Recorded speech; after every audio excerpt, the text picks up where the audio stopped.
Okay. How's it going?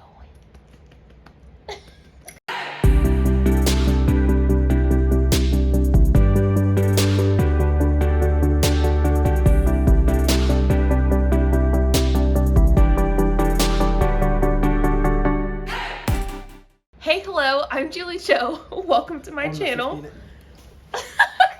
Hey, hello, I'm JulieJo. Welcome to my channel. If you're new here, welcome. I'm so glad that you're here. You can hit the subscribe button if you want, the like button if you enjoy this video, and the bell button if you want to get notified when I post. If you're not new here, welcome back. It's a new type of video because I have a special guest. Finley! No, just kidding. It's my husband. Can we get? She said no. She said no. She's out. Okay. Over and out. Come on back. She's like, I don't like you. Okay, so here's the story. All about how my life got flipped turned upside down. Okay. This is how that's gonna go. So if you don't know, I'm JulieJo, and you probably should know that if you're here. But this is not our normal video, so if you're like, what's going on? My husband actually said that he wanted to be a part of a video, so I said, welcome, come on in, bro. Yeah. We were actually on our way to our little weekend getaway trip, and we were talking about stuff, AntiMLM and MLM, and he said that he'd like to be a part of a video sometime and kind of tell his perspective. And so that's exactly what we're doing today. I asked all of you wonderful people what questions you have for him, and so I kind of just took all the questions and put them in order and organized them pretty much. So we're not going to be here all day, don't worry. This is my husband, Riley, also known as Mr. Potato Head. I'm Miss Potato Head. We were not, we didn't choose those names. They were given to us by Jessie Lee. Yeah, Jessie Lee, aka #Boss Lee. So this is second time filming. How do you feel? Better, I guess. Better? Okay, good. I wanted to film a second time because I didn't like the first video of my outfit and how I looked. But we're good. We're gonna have a good time. I'm gonna ask you some questions and you're gonna answer them however you please. Cool? Alright, so... Fucking mint. Okay, let's just jump into the questions. Oh, but I always forget this. Don't forget to follow my social media, my Instagram and my TikTok. They are walkin_on_Lexapro. I don't know if that's how it works, but... I think that was just insert for Kaya. Handle here. Insert handle here. Gotcha. Let's get started with the questions. Feel free to answer them how you want and take your time to think if you need to. The first question is, did you know anything about MLMs before I joined? I did a little bit. I was in business in college, and my roommate had joined one. Before we got married, he had joined Amway, and we were like, what? He's like, we sell everything from protein drinks to AstroTurf. And I was like, what the fuck? Yeah, it was weird. Really? Was that how it was? Yeah, it was just like... Okay, so did you know anything else about them, or was that your extent of your knowledge? I knew they were pretty sketchy. Just, they seemed pretty, creating money out of nothing. Okay, fair enough. What was your response when I said I was joining one? Well, she didn't tell me she had joined one to start off with. I just got home one day and she's like, hey, guess what I did? I was like, what? I joined Arbonne. I was like, what is Arbonne and what are you doing? Except they didn't say that. I was more like, okay. Yeah. And were you thinking that? I was kind of like, what's going on? Just because we didn't talk about it at all. We were 2 months into our marriage, and I was just like, I was hesitant, just because she was like, it's a multi-level marketing company, and I was like, hold up, what? And then we just kind of talked about it, and so I guess my first reactions were, I was very hesitant, just because I'd known what a MLM was, or at least a little bit. I was not the biggest fan of it. Because you double majored and one of them was business, right? Mm-hmm. Okay, so you knew a little bit. You kind of answered this a little bit, but when I initially told you I was joining, were you supportive? I think I tried to be, but that's kind of up to you how you perceive that. I didn't want to just completely just smash something that you were excited to do, and you were like pretty happy about it. You're like, hey, this is gonna be a cool thing, and like we'll make a little bit of money. So I was trying to be supportive. I don't know if it came off that way or not. Okay, I feel like you were like, you know, you were not like, yeah, but you weren't like, don't do that, it's awful. You know, you were just pretty, chill. Did you feel like you could genuinely be open with me about your feelings about the situation, or not really? What'd you feel? Could you be open or not? For the most part, no. Okay. Just because, like I said at the beginning, like I was like, you were trying to learn it, and like you had something to do, and it was cool. Okay. And then by the time you got more serious at it, you started making some more money, and that was kind of what was kind of helping us along, like monthly wise, like being able to help pay for rent and food and stuff. I was like, I'm not really in a position to say anything about this, because like we do need this money. Okay. So not really. Okay, so you didn't really feel like you could tell me how you felt about it? Yeah. Okay. So I did get this question a couple of times, and I've said it a little bit, but I want to hear your story about how we met.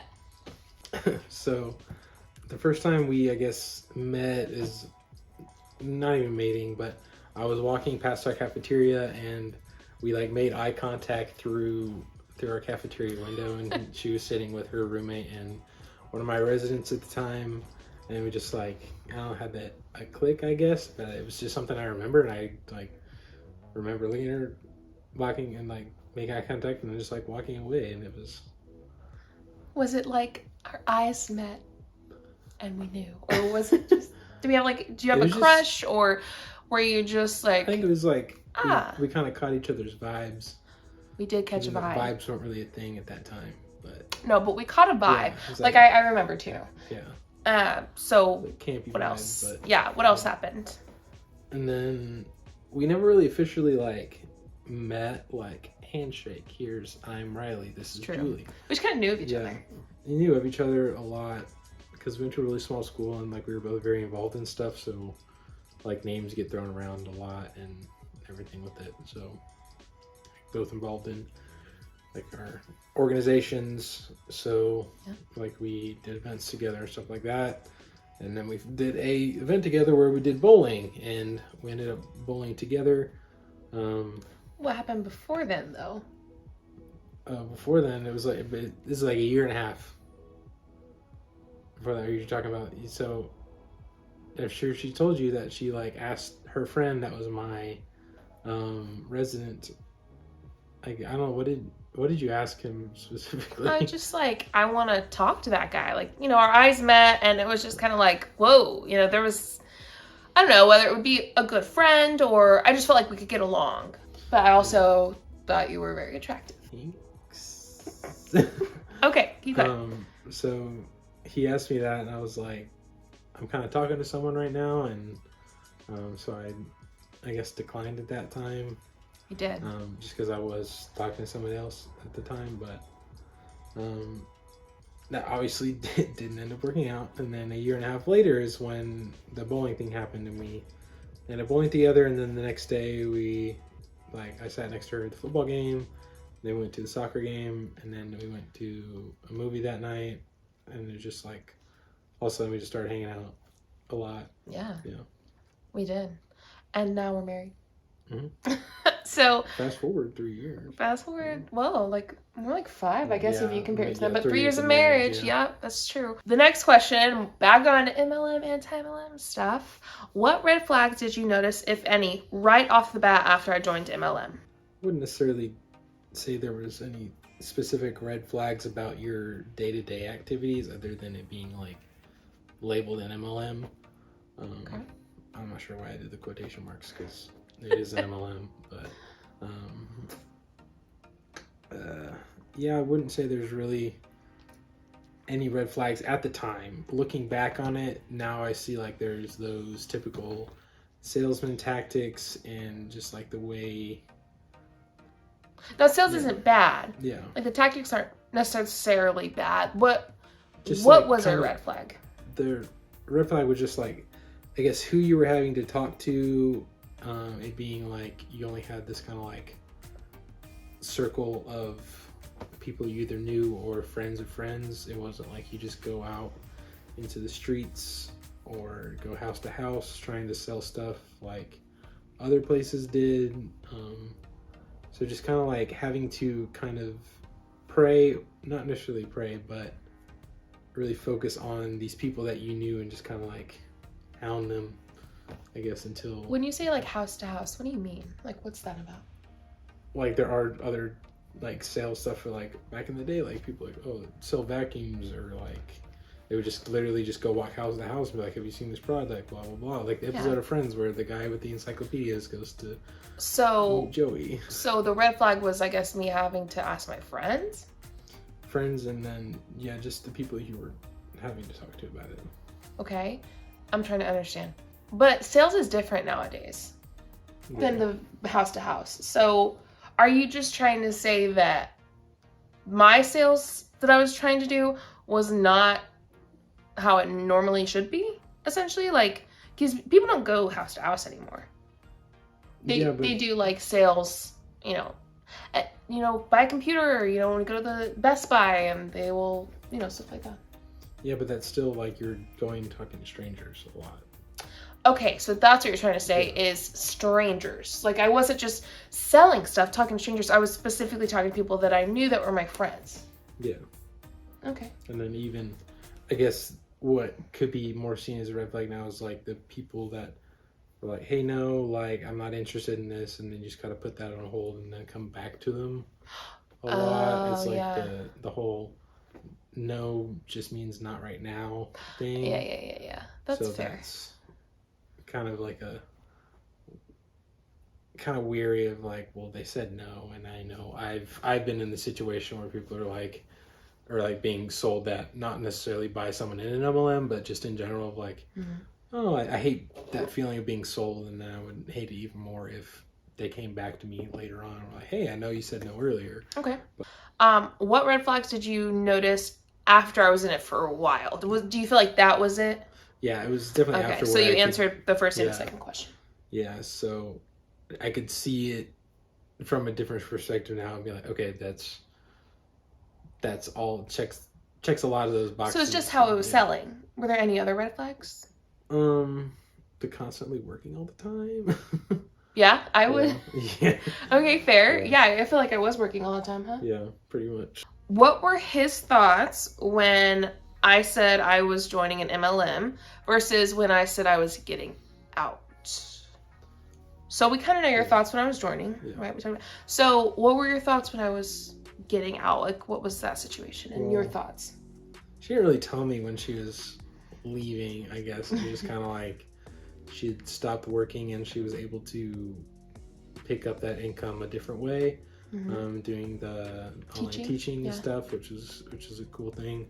So just kind of like phased out, I guess. Like, we still got like residuals and stuff, so like we still got that little bit from it after a while. But she kind of realizing she wasn't working when you weren't doing calls as much, you weren't doing trainings, blah blah blah.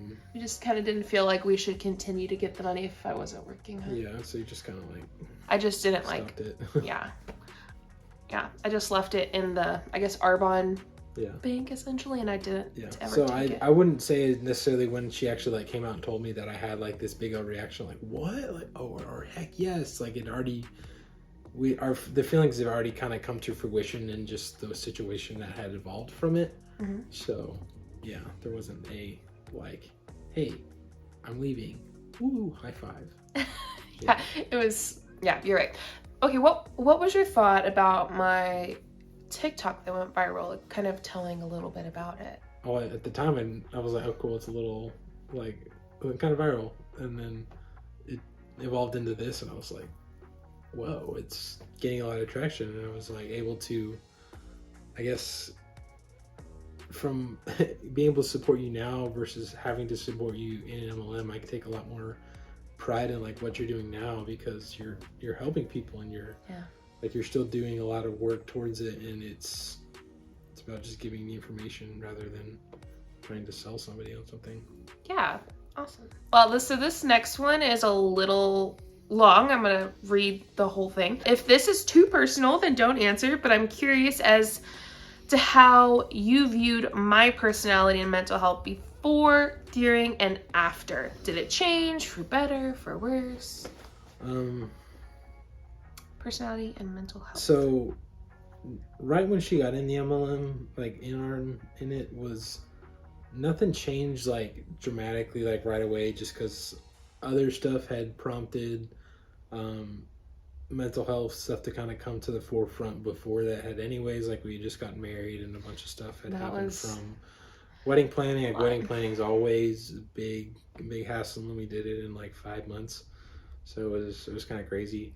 But yeah, so at the beginning it was just kind of carrying over from that, and then during, I guess she did a pretty good job of kind of masking how bad it was for her. Like there was some times like getting towards the end where she was needing like more, I guess, alone or like space just to kind of think through her stuff, or just kind of not feel, I guess, and whatever type of either sensory or sensory deprivation that you needed at the time, to kind of just gather yourself again.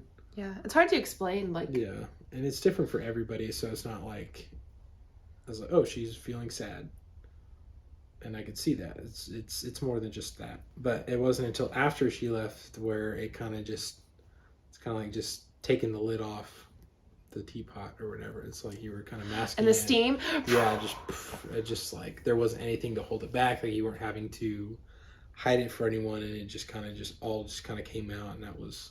Yeah, it reminds me of the saying "fake it till you make it." I feel like I was like, and faking, and then you didn't have a reason to fake it anymore, so it just like. Yeah.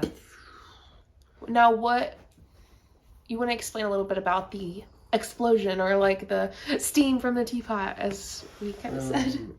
What does that entail? Like what happened? It's just kind of from your perspective. From my perspective, it was just more of, like I said, having to take that time to kind of figure out your thoughts and doing more things that, or even trying to figure out what things were going to help with your mental health. It was taking steps back from, like obviously taking steps back from working the MLM, and taking steps back from doing Camp Gladiator and stuff like that. That was, I guess, things that you just started to do because you were trying to keep up with the facade of this is what a MLM person should look like. So trying to figure out what was not good for your health, and then find what was helpful for you. Yeah. Which was a long process, and we're still trying to figure stuff out, and like we're in a much better place now, both mentally, spiritually, and kind of physically, and just all around. Physically, we're getting there. I feel like we're in a lot healthier spot. Like, because I feel like, we were in really good shape and like eating super well. Like working out a bunch. But it wasn't healthy for us mentally what we were doing and the reasons we were doing it. Yeah. Would you agree, or? Yeah, it was just a lot at one time, and we're like, okay, we don't need to be doing this. We can kind of focus on just what we want to do that will just give us those small little endorphins, and a lot of that was just watching movies at night and just finally spending time together, and just and cooking some dinners, but also just like ordering some takeout and trying to make the most out of the pandemic. And a lot of this is not just from leaving the MLM. It's like, as there's pretty much nobody that has come out of the last 2 years the same person, no matter what you've done. So it's a mix of being in this cult and being in this, or like cult in my opinion, good job, babe. being in this organization that was kind of was detrimental to who you were in your mental health, and bundling that with not being able to go anywhere, not being able to just go sit at a restaurant for the most part, having to wear a fucking mask everywhere. And Which we're okay with. Which we're okay with. Like, not that I like it. I don't like wearing it, but I will wear it, and I enjoy wearing it for other people. It's just annoying to wear. Yeah, fair.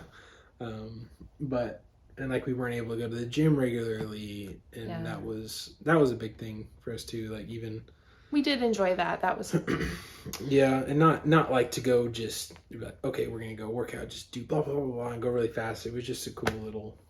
We just enjoyed just to go and just to kind of move, and then we just got really sedentary. We did. People did. And do you feel like, I agree, I think it was a lot of stuff that led up to October 31st. Mm-hmm. And October 31st, if you don't know, was kind of the day, you know, I tried to unalive myself on that day. And if you're open, maybe kind of share, and of course you don't have to, your experience with that and why you think maybe I was experiencing that. Like, what do you think? I think a lot of it just kind of comes back to the taking the lid off the teapot. Just like all these emotions just started flooding in, and you were not necessarily prepared to deal with them from what had happened in your childhood and how you were having to grow up and how fast you grew up. So it's like coming from this place of cognitive dissonance to being like, wow, who am I? Yeah. You know, I kind of felt like I had lost my identity and who I was. And when that happens, paired with a pandemic, it just kind of explodes, huh? Yeah. And then that night specifically, like, I don't remember a lot of what she had said. Just it was a tough, scary situation for both of us, especially for her. But like, I was at work, and then she called me, and I like just rushed back home, and then took care of stuff the next day.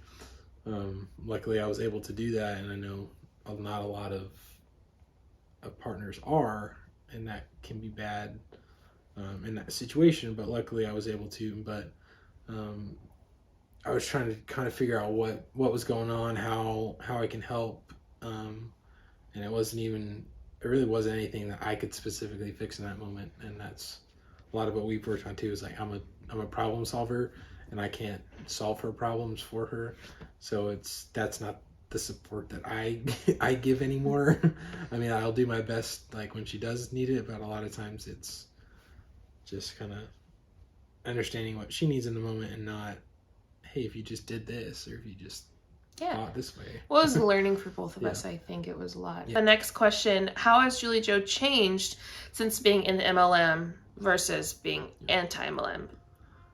Biggest change is just you're not having to fake that personality and that person that you were in order to get people to buy stuff, to buy into what you're selling, both the products and the idea of what an MLM is. So and now you're just like, you spent so much time worrying about others, you were able to see that people had just been using you to kind of get what they wanted out of you, and now you're just like, well, no, I'm going to do what I want to do, and we can have a conversation about it, but you're not going to force your beliefs or your thoughts onto me. Yeah, with it. Maybe just, like, boundaries. Yeah. So that's been a big thing. Yeah.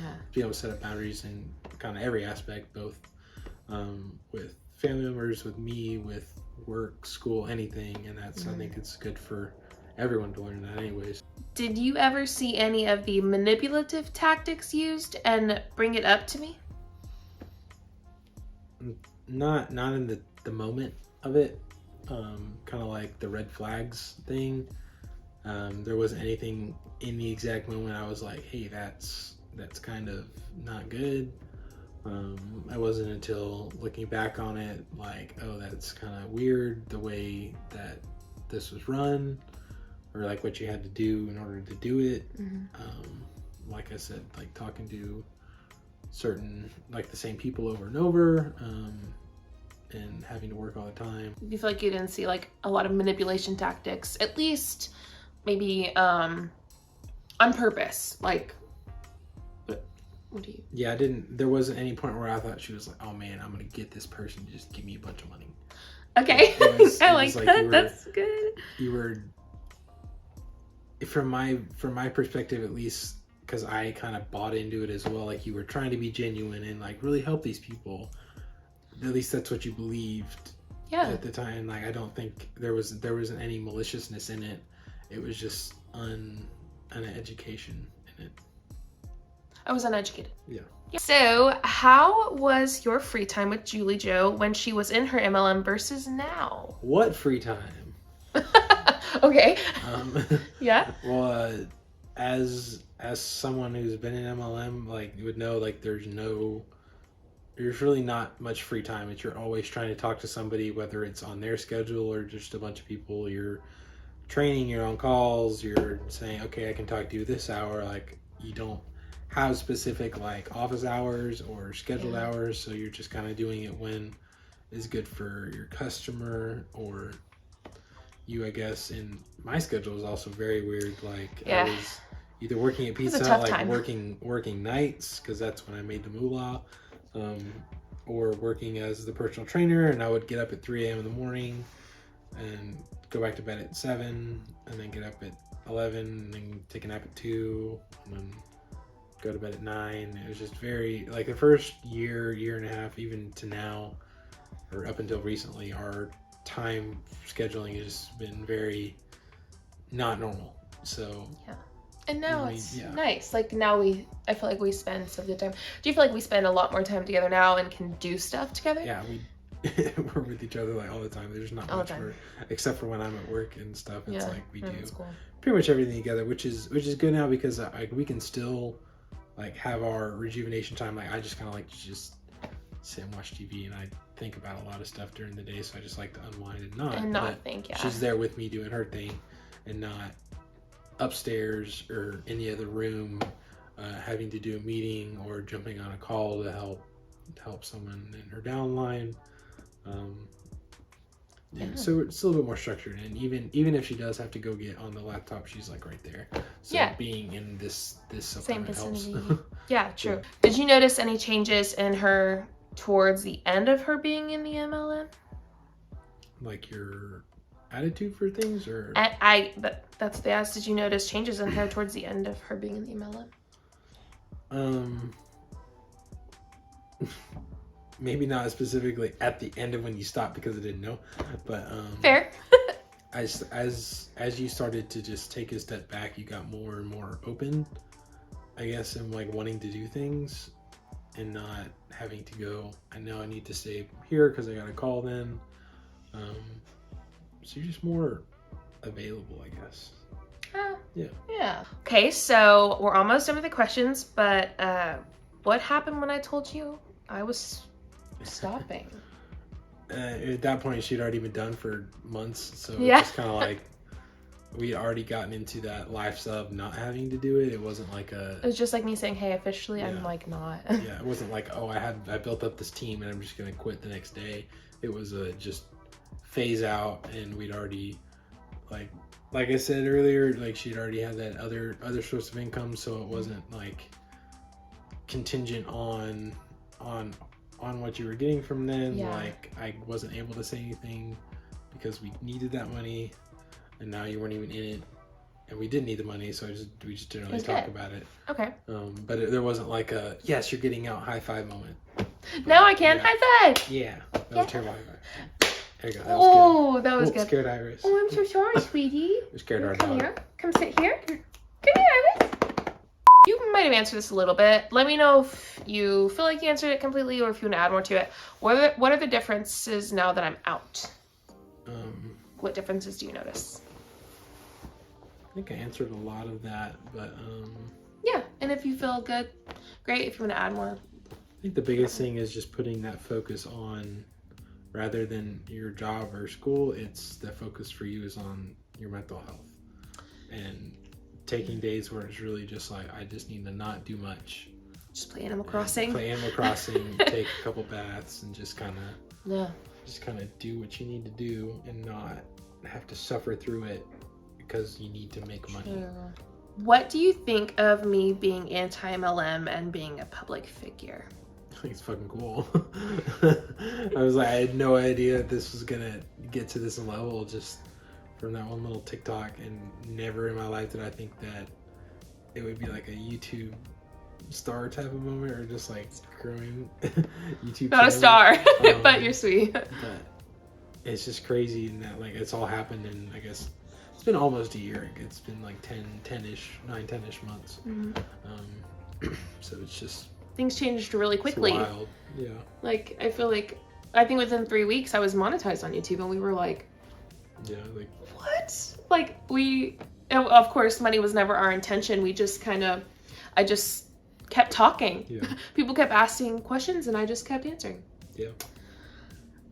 So, do you feel like is there anything else you want to add? What do you think about her being anti-MLM, being a public figure? Is there anything else you want to say? I think it's definitely what you were meant to be doing now. It's like you have that personality to kind of take the punches for others and show them what the truth is. Yeah. I love you. And I know that can be rough sometimes, doing that, but I think you are glad to do it for others. Yeah. That's really nice. I did not mean to like tear up. It was just super sweet. All right, I'm gonna write those out there really quick. That's exactly right. People were so curious to what you had to say. Is there anything else you want to say? Because that's all the questions that I have. I don't know, as a partner of someone who is an MLM, I would just say just kind of not necessarily keep them in check, but just keep checking in on them, I guess. Mm. Like if you're having doubts about it, then just kind of voice your thoughts and don't necessarily just bottle up. I mean, obviously kind of read the situation and your partner best, but like a lot of people, like they just don't know what's going on. They see an opportunity they think there's an opportunity to make this absurd amount of money in this type of living, which hardly anybody does. So they're just gonna try and go until they realize they can't, or the system just fails them. So just kind of, that was well said. Yeah, just keep track of it. I like this guy. I listen to you when you're doing your stuff a lot. Oh, oh, you do. Thank you, sweetie. Well, that's all the questions I have. Would you ever be open to maybe doing this again if... Nope. No, yes. I mean, it's fine if not. Okay. God. I guess if you have questions, feel free to put them down below. Any commentary that you have. I guess we'll do a video eventually, I guess, whenever you feel comfortable doing it and when we have questions to answer. Yeah. And I guess whenever it feels right. Yeah. Sounds good. Thanks so much. La la la la. La la la la. Oh, I love that show, Big Hero 6. Yeah. That's a good movie. So, I appreciate y'all watching to the end. If you got that far, I hope you did, because this guy's a 10 out of 10. 10 out of 10. Oh, she's so tired. Bring a fin. You want to see a dog? We have 3. Finley said, Finley said, no, Dad, no. Unicorn. They're very tired. Fin. They're so tired. It is late. It's like 10:30, 11 o'clock. She said, and I have an exam. I have a final tomorrow. So this is my Fin. She's my oldest girl. I had her before I even had Riley. Yeah. Had Riley. Before I met Riley. Before she Weird. Anyway, so thank you for watching. Feel free, like I said, put your commentary below. I appreciate you so much, and I hope you have the most amazing morning. Don't forget to like and subscribe. Okay. Is that how you do it? I don't know. No, honey, but that's how you do it, and I love it. Have the most amazing morning, afternoon, evening, and night. Wherever you are and whenever you're watching this, I'll see you next time. Bye. Bye.